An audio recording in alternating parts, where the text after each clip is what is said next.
Dans l'assemblée des saints, assoiffé je me tiens, que ton onction descende sur moi. Conscient que mon destin est dans le creux de ta main, que ton onction descende sur moi. Je suis disposé, assoiffé, que ton onction descende sur moi. Je suis disposé, assoiffé, que ton onction descende sur moi.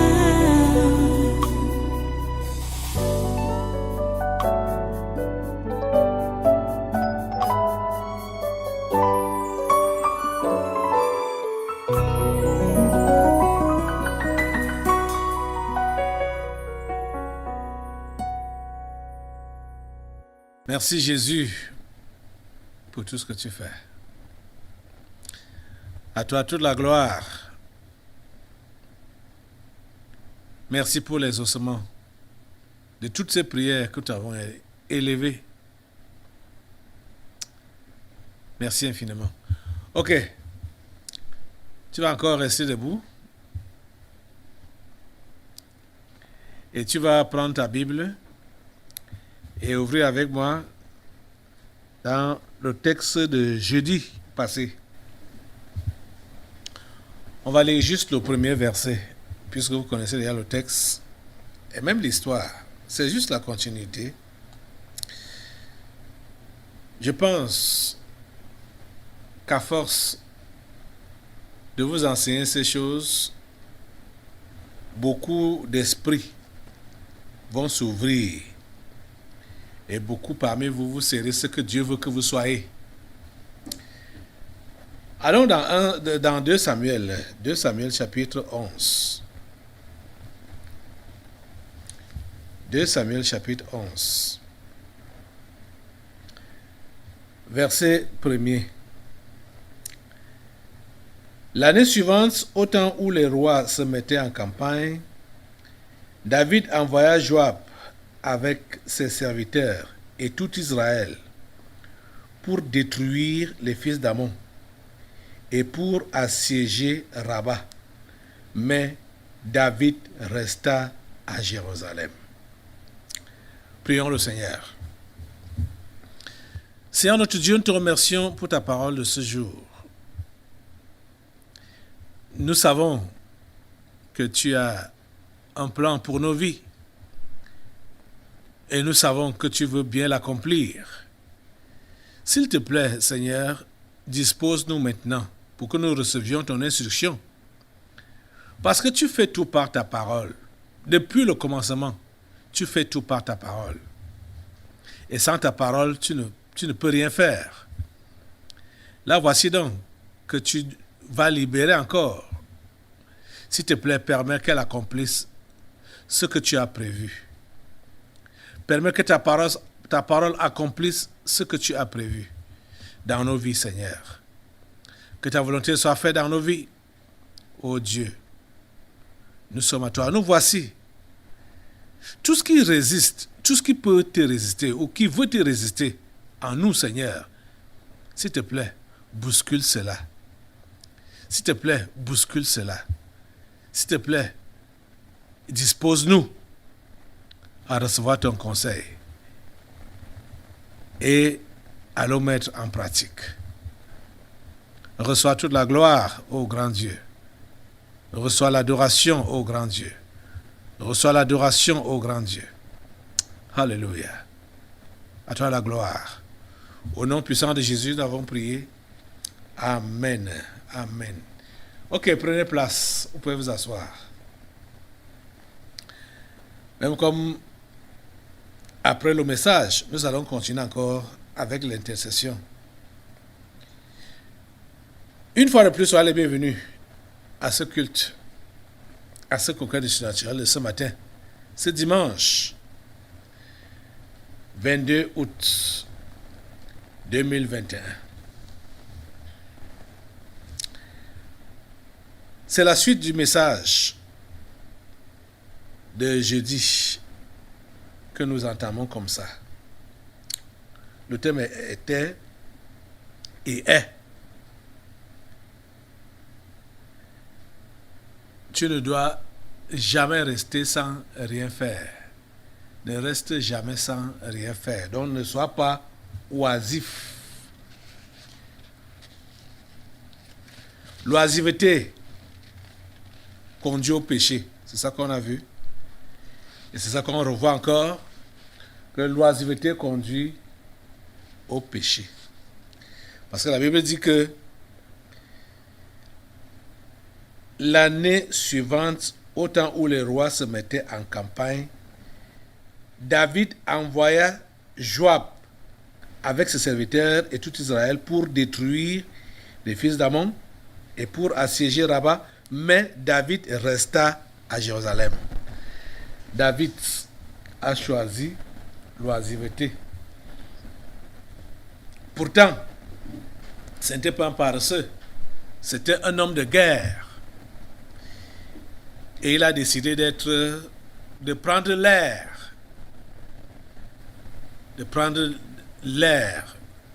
de se donner du repos. Et en lisant la suite de cette histoire,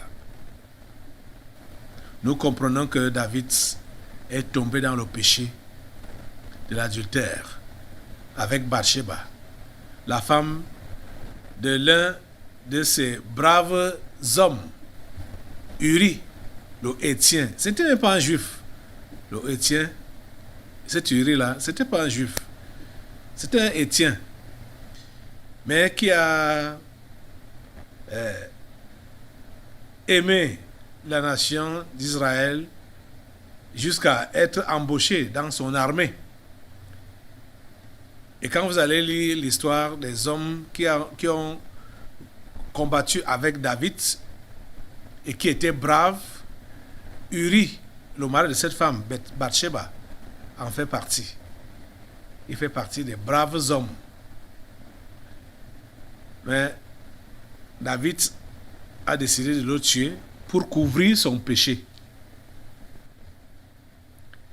Aïe, ce n'est pas bon quand on s'engage dans le mal. Hein? Quand tu commets une gaffe, ça vaut la peine de s'en repentir directement. Quand tu veux couvrir ça, ça va générer d'autres choses. Ça va engendrer d'autres choses. Ça va t'enfoncer davantage. C'est ça que David avait fait. Après sa gaffe, il a voulu camoufler. Et comme il a vu que le camouflage ne marchait pas, il a donc décidé d'aggraver sa situation. Il a fait tuer Uri, qui était un brave. Et il s'est fait tuer au champ de guerre, de bataille. Parce que David avait donné l'instruction qu'on devait se retirer de lui, le placer déjà sur un endroit chaud de la bataille et se retirer de lui pour ne pas le secourir quand l'adversaire va le harceler. Et c'est ça qui a été fait. Et comme cet homme était un homme fidèle, oh mon Dieu, fidèle, vous savez que c'est lui-même qui avait porté la lettre qui était destinée, les instructions qui étaient dans la lettre étaient destinées à le tuer. Il a porté lui-même cette lettre et à les donner à Joab. Il n'a pas, dans sa fidélité, il n'a pas voulu savoir ce que le roi voulait dire à David. Je veux dire, voulait dire à Joab. Il a pris la lettre fermée, il allait remettre fermée. Joab a lu et Joab a appliqué ce qui lui avait été dit par cette lettre, qu'il fallait tuer Uri. Je suis en train de vous dire que faites tout en tant que chrétien, de ne pas vous retrouver sans rien faire. Faites tout. Faites tout ce qui est possible pour vous retrouver pour ne pas vous retrouver sans rien faire. Faites tout votre possible pour ne pas être oisif. C'est un choix, hein? C'est un choix qu'on fait. Vous comprenez? Comme vous êtes enseigné là, je vous dis la pure vérité que ceux qui vont prospérer avec Dieu sont ceux qui lui obéissent, ceux qui mettent en pratique ses conseils, ceux qui suivent les directives qu'il donne. Si vous êtes rebelle, malgré tous les conseils, malgré tous les consignes, malgré toutes les directives qu'on vous donne, ne pensez pas que vous allez prospérer avec Dieu. Vous ne pouvez pas prospérer avec Dieu. Et on est en train de voir que le temps dans lequel nous sommes actuellement est très grave. L'heure est grave. On n'a pas droit à l'amusement. C'est la raison pour laquelle il faut qu'on comprenne que si, dans le passé, même si c'est un passé récent, où on a eu à perdre souvent du temps, à gaspiller du temps, il faudrait que nous puissions changer et que nous nous résolvons à ne plus gaspiller le temps et à ne plus donc être oisif, à ne plus être sans rien faire, à ne plus nous engager dans de simples distractions, les simples jeux. Ce n'est pas à cela que nous sommes appelés. Le Seigneur a travaillé pendant 6 jours, nous dit la Bible, et que le 7e jour, il s'est reposé de ses œuvres. C'est ce 7e jour-là qu'on a appelé le jour du sabbat, ou le jour du repos. Et il y a une histoire dans la Bible, dans Jean au chapitre 5 par exemple, où Jésus a guéri quelqu'un le jour du sabbat. Et vous savez, la plupart des guérisons ou des miracles que Jésus faisait, c'était souvent pendant le jour du sabbat. Parce que c'était ce jour-là qu'on pouvait rencontrer les gens, qui pouvaient rencontrer assez de gens qui ont le cœur vers les choses de Dieu. Il les rencontrait donc où? Dans les synagogues, ou bien au temple, c'est-à-dire dans les endroits de prière. Bon, curieusement, l'histoire qui est dans Jean au chapitre 5 là, ce n'était ni dans une synagogue, ni dans un temple. C'était en plein air, au bord d'une piscine, que Jésus avait rencontré celui-ci, et Jésus l'a guéri.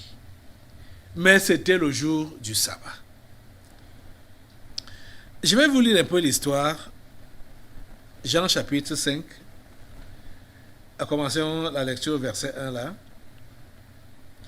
Après cela, il y eut une fête des Juifs, et Jésus monta à Jérusalem. Or, à Jérusalem, près de la porte des brebis, il y a une piscine qui s'appelle en hébreu Bethesda, et qui a 5 portiques. Sous ces portiques étaient couchés un grand nombre de malades, des aveugles, des boiteux, des paralytiques, qui attendaient le mouvement de l'eau. Car un ange descendait de temps en temps dans la piscine et agitait l'eau. Et celui qui y descendait le premier, après que l'eau avait été agitée, était guéri, quelle que fût sa maladie. Là se trouvait un homme malade depuis 38 ans. Jésus l'ayant vu couché, et sachant qu'il était malade depuis longtemps, lui dit : « Veux-tu être guéri ? Le malade lui répondit, « Seigneur, je n'ai personne pour me jeter dans la piscine quand l'eau est agitée. Et pendant que j'y vais, un autre descend avant moi. » « Lève-toi, lui dit Jésus, prends ton lit et marche. » Aussitôt, cet homme fut guéri, il prit son lit et marcha. C'était un jour de sabbat. Vous voyez, on précise que c'était un jour de sabbat. Verset 10. C'était un jour de sabbat. Les Juifs dirent donc à celui qui avait été guéri, « C'est le sabbat. Il ne t'est pas permis d'emporter ton lit. » Il leur répondit, « Celui qui m'a guéri m'a dit, prends ton lit et marche. » Ils lui demandèrent, « Qui est l'homme qui t'a guéri ?» Ils lui demandèrent, « Qui est l'homme qui t'a dit, prends ton lit et marche ?» Mais celui qui avait été guéri ne savait pas qui c'était, car Jésus avait disparu de la foule qui était en ce lieu. Verset 14. Depuis, Jésus le trouva dans le temple et lui dit, « Voici, tu as été guéri. Ne pêche plus, de peur qu'il t'arrive quelque chose de pire. » Cet homme s'en alla et annonça aux Juifs que c'était Jésus qui l'avait guéri. C'est pourquoi les Juifs poursuivaient Jésus parce qu'il faisait ces choses le jour du sabbat. Jésus faisait ces choses quand? Le jour du sabbat. Écoutez donc sa réaction au verset 17. Mais Jésus leur répondit, « Mon Père agit jusqu'à présent. Moi aussi j'agis. » Vous entendez? Mon Père agit jusqu'à présent. C'est comme pour dire quoi? C'est comme pour dire que depuis le premier jour de la création jusqu'à l'heure actuelle, mon Père est en action. C'est pourquoi moi, je ne peux pas être oisif. C'est pourquoi je ne peux pas être sans rien faire. Vous comprenez ça? Jésus dit, mon Père agit jusqu'à présent, moi aussi j'agis. Les amis, cet exemple peut paraître anodin, mais je pense que ça donne bien avec notre contexte et notre thème. Nous sommes en guerre contre le monde des ténèbres. Nous sommes en guerre. Nous voulons arracher les âmes qui sont emprisonnés par le diable et ses agents. Et c'est ça que Dieu s'attelle aussi à faire. Si nous sommes ses collaborateurs, il faut qu'on comprenne que ce Dieu qui nous a appelés n'est pas en vacances, il n'a pas pris les congés, il n'est pas en arrêt, il n'est pas dans la dispersion ou la distraction, il est en train de travailler. Il est en train de travailler. Il faudrait que nous-mêmes, nous puissions faire comme lui. Mon Père agit jusqu'à présent. Jésus dit, mon Père agit jusqu'à présent. Jusqu'à. Ça veut dire que depuis qu'il a commencé, il ne s'est pas encore arrêté. Il agit jusqu'à présent. Si tu es enfant de Dieu, comprends vraiment que ton Dieu, ton Père, ne se donne pas du repos. Jusqu'à présent. Ce qu'il a décidé de faire pour l'humanité, si Dieu avait pris du repos, l'humanité serait perdue depuis fort longtemps. Je vous assure. Heureusement que la Bible dit que il ne sommeille ni ne dort. Dieu ne sommeille pas, Dieu ne dort pas. Dieu ne prend pas de congé ni de repos. C'est pour cela qu'il veille sur tout ce qui se passe. C'est pourquoi je veux que tu aies confiance en lui. Et que tu comprennes que même si tu as un temps n'importe quoi autour de toi, même si tu vois n'importe quel mouvement autour de toi, tu dois rester serein. Tes regards levés vers les cieux. Que mon Dieu, tu es au contrôle de tout ce qui me concerne et de tout ce qui concerne ce monde. Et ce sur quoi tu dois te concentrer, c'est le travail qu'il t'a confié.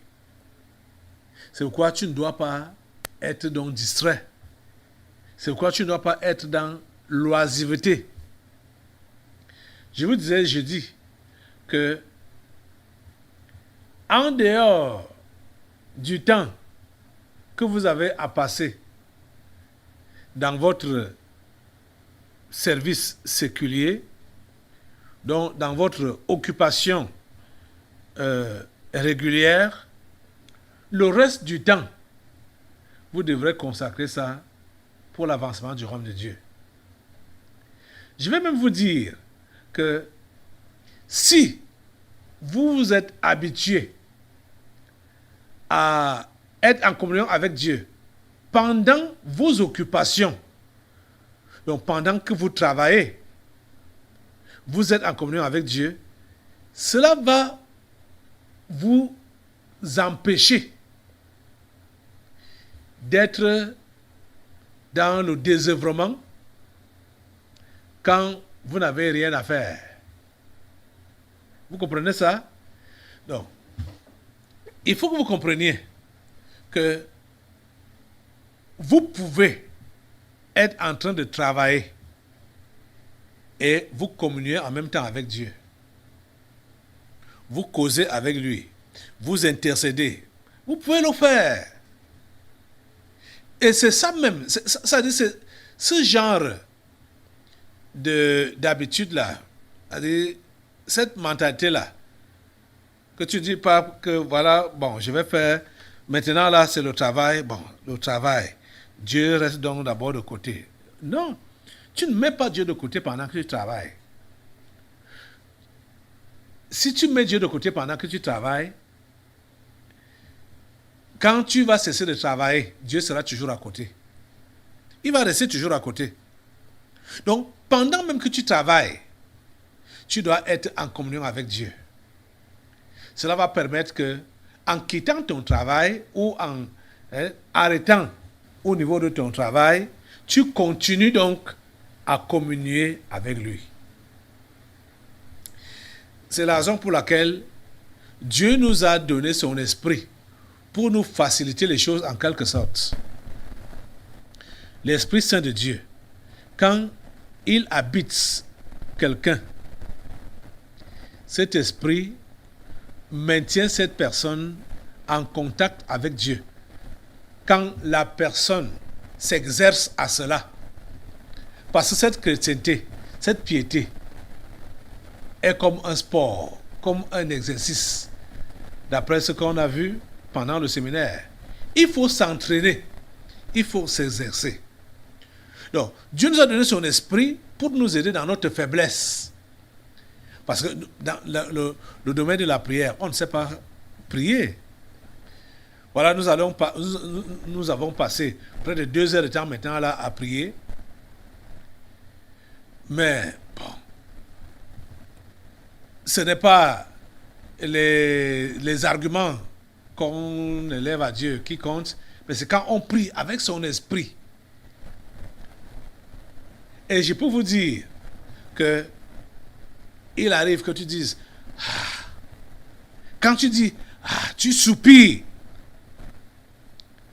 par l'Esprit de Dieu, c'est un langage très fort et très puissant que Dieu comprend quand c'est son esprit qui a poussé ce soupir-là. Puisque tu ne sais pas quoi dire. Tu ne sais pas quoi dire, tu ne sais pas comment orienter ta prière. Mais l'Esprit de Dieu intercède par des soupirs. La Bible nous dit que des soupirs inexprimables. Et celui qui sonde le cœur connaît quelle est la pensée de l'Esprit. Parce que c'est selon Dieu qu'il intercède en faveur des saints. C'est ça que nous dit la Bible. Donc, apprenez Et exercez-vous à vous entretenir avec Dieu, même pendant vos occupations, pendant votre travail. Cela va vous permettre de ne pas connaître de temps mort. Quand vous aurez donc arrêté avec le travail pour dire, ok, maintenant là, je vais me relaxer. Ça ne sera pas le cas. Tu vas seulement continuer à t'entretenir avec Dieu comme tu le faisais pendant que tu étais occupé à ton travail. Et je vous dis que ça se passe en esprit sans encombrement. En esprit, comment? Pendant qu'on parle en langue. Quand on parle en langue, notre intelligence n'intervient pas. L'intelligence n'intervient pas. On n'a pas besoin d'une concentration particulière pour parler en langue. Surtout quand tu fais des choses manuelles. Bon, c'est vrai que ça peut être un peu difficile quand c'est un travail intellectuel qu'on fait, mais en faisant un travail intellectuel, on n'est pas concentré sur ça, c'est-à-dire les pensées sont rien que sur ça, jusqu'à ce que tu finisses. Non, il y a des moments d'arrêt. Quand tu fais, il y a des moments d'arrêt, une pause. Tu te renouvelles, tu te connectes au ciel pendant que tu le fais. Tu peux lire, quand tu veux donc peut-être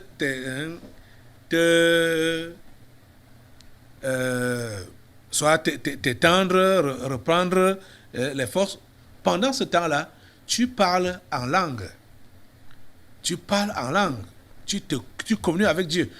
Je veux dire quoi? Je veux dire que en tant que chrétien, nos pensées, notre orientation doit être rien que sur Dieu, sur le ciel et sur ces choses. Parce que déjà, le travail que tu fais, tu dois effectuer ce travail sachant que tu es dans le couloir que Dieu t'a placé et ce travail que tu fais là, c'est pour la gloire de son nom.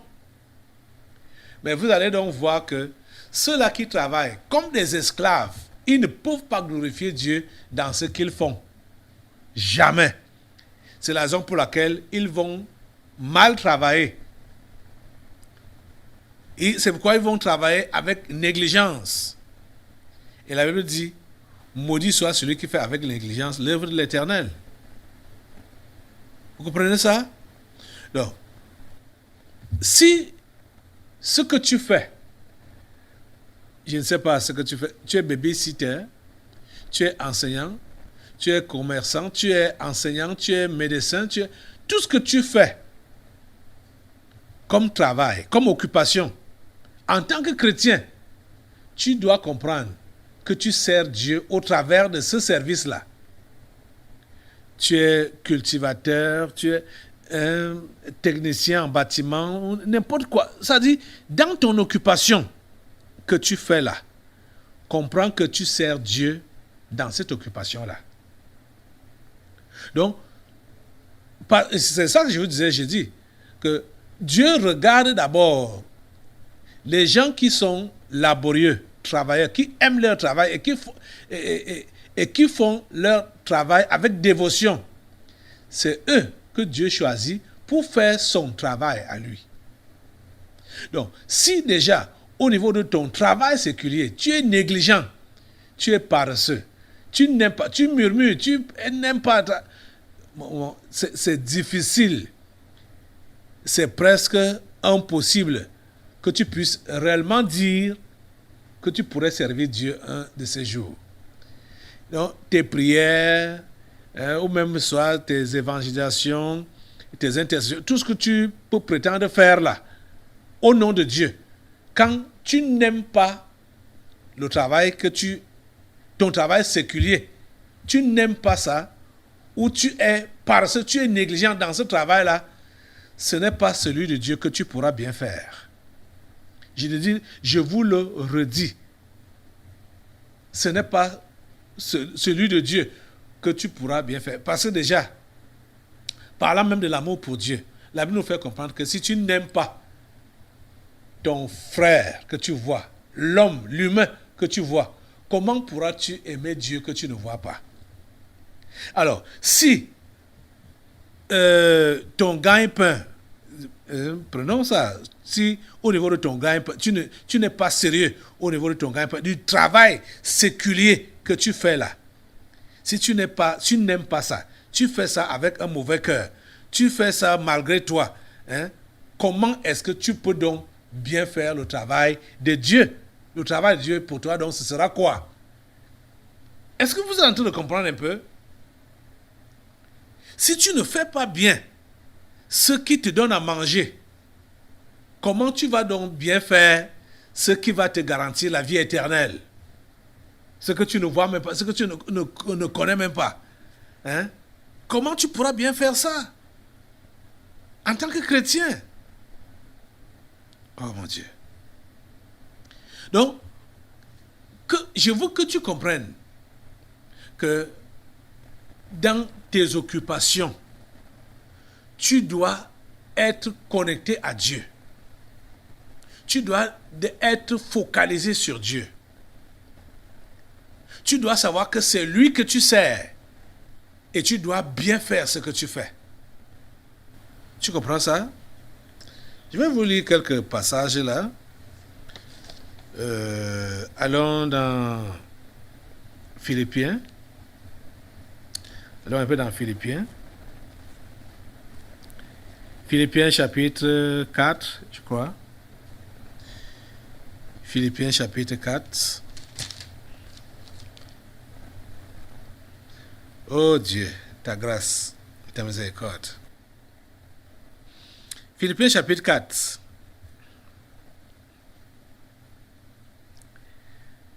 Je vais prendre le verset 8.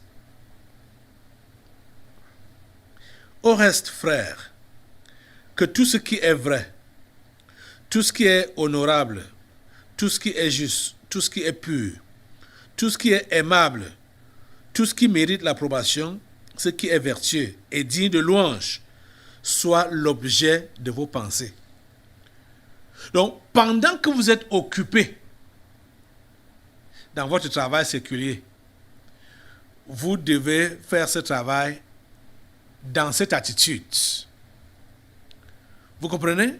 Vous devez faire ce travail dans cette attitude. Pas dans l'attitude des murmures, des plaintes, des lamentations. Pas dans l'attitude de revendication. Non, parce que quand ce que tu fais passer dans ta tête là,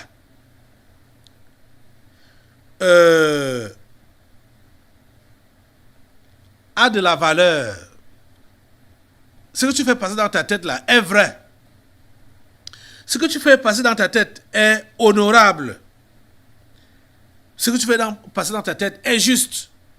Je te dis la pure vérité que tu ne vas pas manquer de toujours rendre grâce à Dieu. Merci Seigneur. Tu peux même l'exprimer comme ça là, à haute voix. Celui qui est à côté de toi sera surpris que mais qu'est-ce qui se passe? Qu'est-ce qu'il fait? Il ne sait pas ce qui passe dans tes pensées. Parce que dans tes pensées, tu entretiens des bonnes choses. Tu entretiens ce qui est vrai, tu entretiens ce qui est honorable, tu entretiens ce qui est juste. Et sans même le remarquer, tu verras que physiquement ou audiblement, tu vas faire entendre ce qui passe dans tes pensées. Ce qui passe dans ton esprit. En disant merci Seigneur, ou dire Alléluia, ou bien gloire à Dieu. Tu es en train de comprendre ça? Mais, si, au contraire, ce sont des choses négatives qui passent dans ta tête, tu vois, ton être entier sera triste. Tu vas murmurer, tu vas te plaindre. Et tu vois donc que quand tu vas quitter cette occupation-là, cette activité-là, tu vas donc chercher à quelque chose qui va te relaxer, quelque chose qui va te faire rire, quelque chose qui va t'égayer. D'où la distraction dans les jeux. parce que tu estimes que tu as passé vraiment beaucoup de temps à te faire exploiter, à te faire utiliser. Donc il faut maintenant te détendre. Tu es en train de comprendre ça? Je voudrais vous inviter tous à aimer ce que vous faites comme activité, à moins que ce soit une activité illicite. Par exemple, comme la prostitution ou bien la vente des stupéfiants ou le vol, l'ophémania. Je ne parle pas de ce genre d'occupation-là. Bon, je suis obligé de dire comme ça, puisqu'il y a des gens parmi vous là qui pensent que, qui prient même pour aller voler, qui prient pour que les gens bien puissent les accoster, avoir des gens bien dans la société, les avoir comme partenaires, ou comme sponsors, ou comme copains, ou comme copines. Et ces gens-là disent, et vous dites que vous êtes chrétien, hein, et voilà votre mentalité, que vous ayez quelqu'un, hein, vous priez même Dieu pour ça. Dans l'assemblée des saints, assoiffé je me tiens, que ton onction descende sur moi. Conscient que mon destin est dans le creux de ta main, que ton onction descende sur moi. Je suis disposé, assoiffé, que ton onction descende sur moi. Je suis disposé, assoiffé, que ton onction descende sur moi.